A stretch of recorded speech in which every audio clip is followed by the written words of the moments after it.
काय म्हणताय?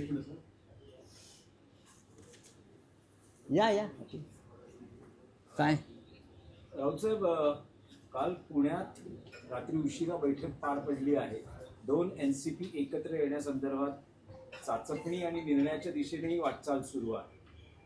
काय आपलं नाही नाही आमचं काहीच मत असण्याचं कारण नाही. तो राजकीय विषय कमी आणि कौटुंबिक जास्त आहे. आणि महायुती आणि महाविकास आघाडी या दोन्ही आघाड्यामध्ये दोन्ही राष्ट्रवादी काँग्रेस पक्ष असेल तर हा त्यांचा प्रश्न आहे. असं ह्याच्यावरती या क्षणी मी मत व्यक्त करणार नाही. भारतीय जनता पक्षाचा पराभव भारतीय जनता पक्षाबरोबर असलेल्या आघाडीतले लोक करायला इच्छुक असतील तर त्यांचं स्वागत केलं पाहिजे. भारतीय जनता पक्षाबरोबर सत्तेत असलेले लोक जर भारतीय जनता पक्षाचा पराभव करण्यासाठी आम्हाला मदत करत असतील तर त्याचं स्वागत केलं पाहिजे. असं वाटत नाही का तुम्हाला? ज्या पद्धतीचं राज्य या महाराष्ट्रात भाजपा चालवत आहे ते मी पाहिलं आहे का? गुंडागर्दी, दहशतवाद, यंत्रणेचा गैरवापर. महाराष्ट्राच्या कॅबिनेटमधील एक मंत्री भरत गोगावले यांचा मुलगा फरार आहे. त्याच्यावरती तुम्ही प्रश्न का विचारत नाही? फार गंभीर गोष्ट आहे. महाड नगरपालिकेच्या निवडणुकीत अटेम्प्ट टू मर्डर एका काँग्रेसच्या कार्यकर्त्याला ज्या पद्धतीनं त्यांच्यावर हल्ला केला ठार मारण्यासाठी आणि पोलीस यंत्रणा त्यांना मदत करत राहिली. हायकोर्टानं त्यांचा अटकपूर्व जामीनसुद्धा फेटाळला. म्हणजे प्रकरण गंभीर आहे ना. मंत्र्यांची मुलं, मंत्र्यांचे भाऊ यांना खून केले किंवा दरोडे टाकले, चोऱ्या केल्या, भ्रष्टाचार केला तर त्यांना काय गृहमंत्री देवेंद्र फडणवीस आणि राज्याच्या पोलीस महासंचालकांनी अभय दिलं आहे का? मंत्र्यांचा मुलगा फरार आहे आणि पोलिसांना सापडत नाही आणि त्याचा अँटिसिपेटरी बेल म्हणजे अटकपूर्व जामीन फेटाळला जातो तरी सापडत नाही. राज्याचा एक मंत्री बेपत्ता होतो. मी कोकाट्यांविषयी बोलतोय. ते काही वेळ 48 तास सापडत नाही. हे पोलीस आहे, ही पोलीस यंत्रणा आहे, ही भाजपची टोळी आहे खाकी वर्दीतली. कुठे गेला मंत्र्यांचा मुलगा? कायदा सुव्यवस्थेवर तुम्ही भाषणं देता ना विधानसभेत, विधिमंडळात. कोणालाही सोडणार नाही. मग मंत्र्यांची मुलं, मंत्र्यांचे भाऊ, मंत्र्यांचे बाप कसे सुटतात? साताऱ्यामधल्या ड्रगच्या कारखान्याचं काय झालं हे सांगतील का देवेंद्र फडणवीस? त्यातले खरे सूत्रधार कोण आहेत हे देवेंद्र फडणवीसांना माहिती आहे. पण संबंधित मंत्री हे देवेंद्र फडणवीस यांच्यासमोर गुडघ्यावर बसले जवळजवळ. आणि देवेंद्र फडणवीस यांनी या ड्रग्सच्या कारखान्याच्या सूत्रधारांना अभय दिलं. एकनाथ शिंदे यांच्याच भावाचा आहे नाही ती जागा, त्यांना माहीत नाही. मुंबई पोलीस दलातल्या एका माजी अधिकाऱ्याचाही तिकडे संबंध आहे त्या ड्रगच्या कारखान्याशी, आणि तो शिंद्यांशी संबंधित आहे. मी नावं घेईन लवकरच. महाडमधल्या कॅबिनेट मंत्र्याचा मुलगा फरार आहे. तो कुठे आहे ते मी सांगतो पाहिजे तर पोलिसांना. काय चाललं या राज्यामध्ये? या युत्या बित्या आघाड्या होत असतील हो. म्हणून भारतीय जनता पक्षाचा सर्व पातळीवरती पराभव करण्यासाठी भारतीय जनता पक्षातले संबंधित लोक आम्हाला मदत करत असतील तर आम्ही त्याचं स्वागत करतो. राऊत साहेब, तुम्ही एक म्हणालात, एक महत्त्वाचा उल्लेख केला की या ड्रग्ज प्रकरणात मुंबई पोलीस दलातल्या एका माजी अधिकाऱ्याचा समावेश आहे, आणि तो शिंद्यांशी संबंधित आहे. कोण हा अधिकारी आहे तुम्ही देतो सांगू ना. शकाल का? बघा, हे मी सांगण्यापेक्षा देवेंद्र फडणवीस गृहमंत्र्यांनी सांगावं. त्यांच्यापर्यंत सगळी माहिती आलेली आहे. काय लपवत आहेत, कोणाला पाठीशी घालत आहेत? एकनाथ शिंदेना, त्यांच्या मुलाला की त्यांच्या टोळीला? हे टोळ्या चालवत आहेत आणि अशा अनेक मार्गानं पैसे गोळा करून राजकारणामध्ये आणतात. महाराष्ट्राचं राजकारण देवेंद्र फडणवीस यांच्या नेतृत्वाखाली नशेबाज राजकारण झालेलं आहे. नशेच्या व्यापारातून आलेला पैसासुद्धा राजकारणात वापरला जातोय. प्रकरण थंड कसं पडलं? इतकं गंभीर प्रकरण.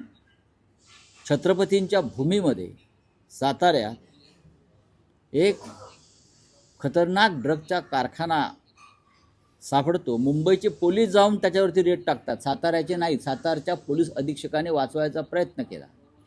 मुंबईचे पोलीस जाऊन तिथे रेड करतात. मग त्या पोलिसांच्या तपासात अडथळे आणले जातात गृह खात्याकडून, उपमुख्यमंत्र्यांच्या यंत्रणेकडून, आणि हे प्रकरण हाताबाहेर जाते म्हटल्यावरती संबंधित मंत्री हे गृहमंत्र्यांच्या किंवा मुख्यमंत्र्यांच्या पायाशी जातात वाचवण्यासाठी, आणि प्रकरण थंड केलं जातं. राऊत साहेब, हा जो माजी पोलीस अधिकारी आहे हा मुंबई पोलीस दलातला आहे? नक्कीच बाहेरचा आहे? मुंबई पोलीस दलात. सगळे तपशील तुम्ही कधी हा शिंद्यांचा फार जवळचा आहे. हा शिंद्यांचा अत्यंत जवळचा, शिंद्यांचा शार्प शूटर आहे तो. त्याचा संबंध आहे तिथे. हा नशेचा पैसा राजकारणात आणला जातो, लक्षात घ्या.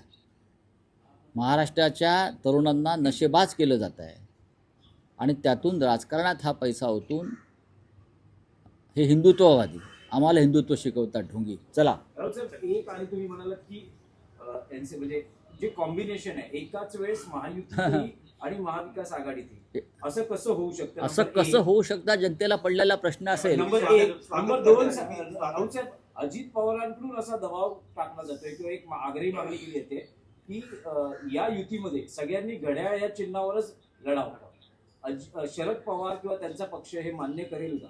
आता हे मी कसं काय सांगू? बघा, शरद पवारांचा एक स्वतंत्र पक्ष आहे. शरद पवार यांची एक भूमिका असते, विचारसरणी आहे ती जातीय व धर्मांध शक्तींच्या विरुद्ध लढण्यासाठी. शरद पवार हे पुरोगामी विचारांचे आहेत.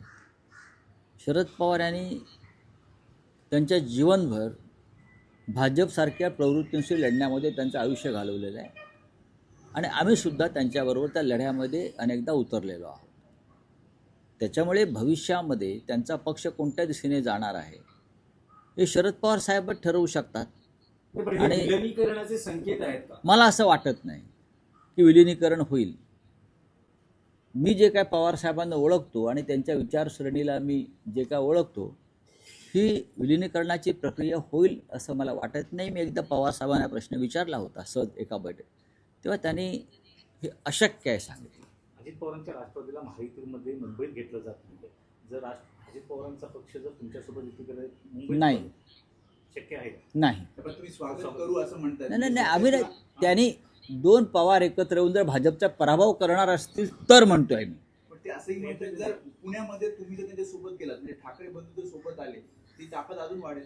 का असं कोण म्हणतंय? राष्ट्रवादीचे कोणती राष्ट्रवादी? दोन्ही राष्ट्रवादी. नाही, आमची आता पुण्यामध्ये महाराष्ट्र नवनिर्माण सेना आणि शिवसेना या दोघांमधलं जागा वाटपाची चर्चा संपलेली आहे, आणि आम्ही दोघेही कामाला लागलेलो आहोत. जे आमच्याबरोबर येतील त्यांना सोबत घेऊ, नाही तर आम्ही त्यांच्याशिवाय अजित लढू. पवार असतील. नाही, अजित पवार त्यात नाही. त्याचबरोबर प्रशांत जगताप यांना उद्धव ठाकरे यांनी शिवसेनेत येण्यासाठी ऑफर दिली अशी माहिती सगळ्यांना. नाही, माझ्याकडे माहिती नाही. फोन केला उद्धव साहेबांनी त्यांना नक्कीच फोन केला असेल, कारण असे कार्यकर्ते लढणारे जर आमच्याकडे आले तर आम्ही नक्कीच पुढे जाऊ. सर, भाजपा पुण्यात शिवसेनेला फक्त 12 जागांची ऑफर देते. मुंबईत देखील काही आणलेलं असल्याचं 12 खूपच दिल्यात जागा. 12 जागा म्हणजे खूप दिल्या. किती पाहिजेत अजून त्यांना? त्यांच्याकडे काय मतं कुठे आहेत? ते भाजपचीच मतं त्यांना मिळतात ना. आता मुंबईमधलं काय ते मला माहीत नाही. बघा, पैशाची सूज आहे त्यांच्या पक्षाला, बाकी काही नाही. तेजस्वी घोसाळकर भाजपमध्ये गेल्यानंतर आता त्यांनी अभिषेक घोसाळकर यांचा फोटो लावायला सुरुवात केली आहे, ज्यावर शिवसैनिकांनी बघा, असं आहे की ज्यांनी शिवसेनेचा पक्ष सोडला त्यांनी आपल्या निष्ठावान शिवसैनिक पतीचा फोटो लावून मतं मागू नयेत. त्यांनी मोदींचा लावावा, अमित शहांचा लावावा, देवेंद्र फडणवीसांचा लावावा. अभिषेक घोसाळकर हे एक निष्ठावंत कडवट शिवसैनिक होते आणि शेवटपर्यंत ते शिवसेनेबरोबरच राहिले आणि तिथेच त्यांना बलिदान द्यावं लागलं. सर, तेजस्वी घोसाळकर गेल्यानंतर घोसाळकर कुटुंबातल्याच एक पुन्हा महिला पुढे येत आहे. पूजा घोसाळकर आता राजकारणात येऊ द्या ना, तरुणांनी येऊ नये का? नवीन लोकांनी राजकारणात यायला पाहिजे. चला, थँक्यू. राव साहेब, एक आहे की ठाकरे बंधूंची युती जाहीर झाली, पण अजूनही अशी माहिती मिळते की काही जागांवर अजूनही अजिबात नाही. पेच आहे, अजूनही घासाघीस सुरू अजिबात आहे. पेच नाही. पेच हा शब्द चुकीचा आहे. शेवटपर्यंत चर्चा होत असतात. दोन्ही बाजूनी काही बदल फेरबदल होत असतात. प्रत्येक जागा आम्हाला जिंकायची आहे आणि असा कोणत्याही प्रकारचा पेच ना महाराष्ट्र नवनिर्माण सेनेकडून टाकला ना शिवसेनेकडून पडलेला आहे. दोन्ही बाजूचे कार्यकर्ते हे हट्ट करतात, त्यांना समजवावं लागतं.